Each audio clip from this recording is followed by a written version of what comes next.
आप देख रहे हैं भारत 47 न्यूज। इस वक्त की बड़ी खबर आ रही है बांग्लादेश से, जहां बांग्लादेश के पूर्व प्रधानमंत्री शेख हसीना को फांसी की सजा सुनाई गई है। ये सजा इंटरनेशनल क्राइम ट्रिब्यूनल का जो है वो कोर्ट का बड़ा आदेश है, बड़ा फैसला है। शेख हसीना को फांसी की सजा दी गई है। बांग्लादेश जो वर्तमान सरकार है उसकी तरफ से कोर्ट से इस बात के लिए दरख्वास्त की जा रही थी, लगातार इस बात के लिए प्रेशर बनाया जा रहा था कोर्ट पर कि वो फांसी की सजा दे। पूर्व प्रधानमंत्री शेख हसीना, उन्हें फांसी की सजा सुनाई गई है आईसीटी की तरफ से। इस वक्त की ये बड़ी खबर है बांग्लादेश से, जहां बड़े पैमाने पर हिंसा हुई थी, छात्रों की हत्या करने तक का आरोप लगा था। इसके अलावा बांग्लादेश में जो तख्ता पलट हुआ था उससे पहले बांग्लादेश की जो सरकार थी वो शेख हसीना उसकी मुखिया थी, प्रधानमंत्री थी।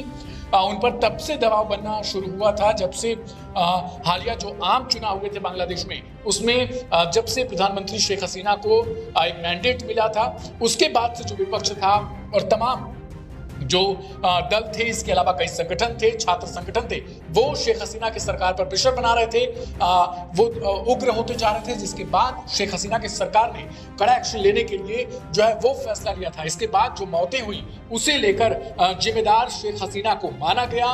जो वर्तमान सरकार है जिसके मुखिया इस वक्त मोहम्मद यूनुस हैं, उनकी तरफ से दबाव जो है वो कोर्ट पर प्रेशर बनाया जा रहा था। मांग की जा रही थी कि शेख हसीना जो मौतें हुई हैं उनकी जिम्मेदार है, उन्हें फांसी की सजा दी जानी चाहिए। जिसके बाद अब जो है वो आईसीटी यानी जो कोर्ट है उसकी तरफ से ये फैसला दिया गया है। ट्रिब्यूनल कोर्ट ने शेख हसीना को कई अपराधों का दोषी माना है। शेख हसीना इस वक्त भारत में मौजूद है। ट्रिब्यूनल ने हसीना को कई अपराधों का दोषी मानते हुए उन्हें फांसी की सजा देने के लिए जो है वो सजा का ऐलान कर दिया है। तो पूर्व प्रधानमंत्री शेख हसीना बांग्लादेश की, जो भारत से जब वे बांग्लादेश की प्रधानमंत्री थी तो रिश्ते जो है वो काफी बेहतर हुआ करते थे। उस वक्त शेख हसीना जब बांग्लादेश में तख्ता पलट हुआ उसके बाद से वो लगातार भारत में रह रही हैं और यहीं से वो बांग्लादेश को अपना संदेश जारी करती हैं। किसी भी फैसले को मानने से उनकी तरफ से इनकार पहले ही कर दिया गया था कि जो वर्तमान सरकार है वो कोर्ट पर दबाव बनाएगी, वो फांसी की सजा देने की अगर मांग करती है तो उसे वो नहीं मानती। बल्कि उनके जो बेटे हैं उनकी तरफ से भी लगातार तमाम सोशल मीडिया हैंडल्स पर इसके लिए कवायद की जाती रही है। तो बांग्लादेश की जो पूर्व पीएम है उन्हें फांसी की सजा जो है वो आईसीटी की तरफ से दे दी गई है।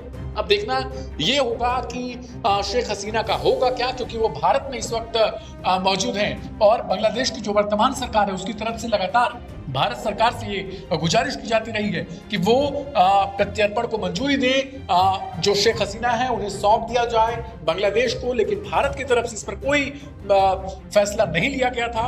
इंटरनेशनल क्राइम ट्रिब्यूनल का ये बड़ा फैसला है, शेख हसीना को फांसी की सजा सुना दी गई है। सवाल ये है कि क्या शेख हसीना अब भारत से बांग्लादेश जाएंगी, बांग्लादेश की सरकार का रुख क्या होगा और उस पर भारत सरकार की तरफ से क्या एक्शन लिया जाता है, ये बहुत दिलचस्प हो जाता है आने वाले समय के लिए। फिलहाल देखना ये होगा कि अब फांसी की सजा को किस तरीके से अमल में लाया जाता है। क्या शेख हसीना इसके आगे भी कहीं अपनी तरफ से अपील दायर करेंगी या नहीं। आप देख रहे हैं भारत 47 न्यूज।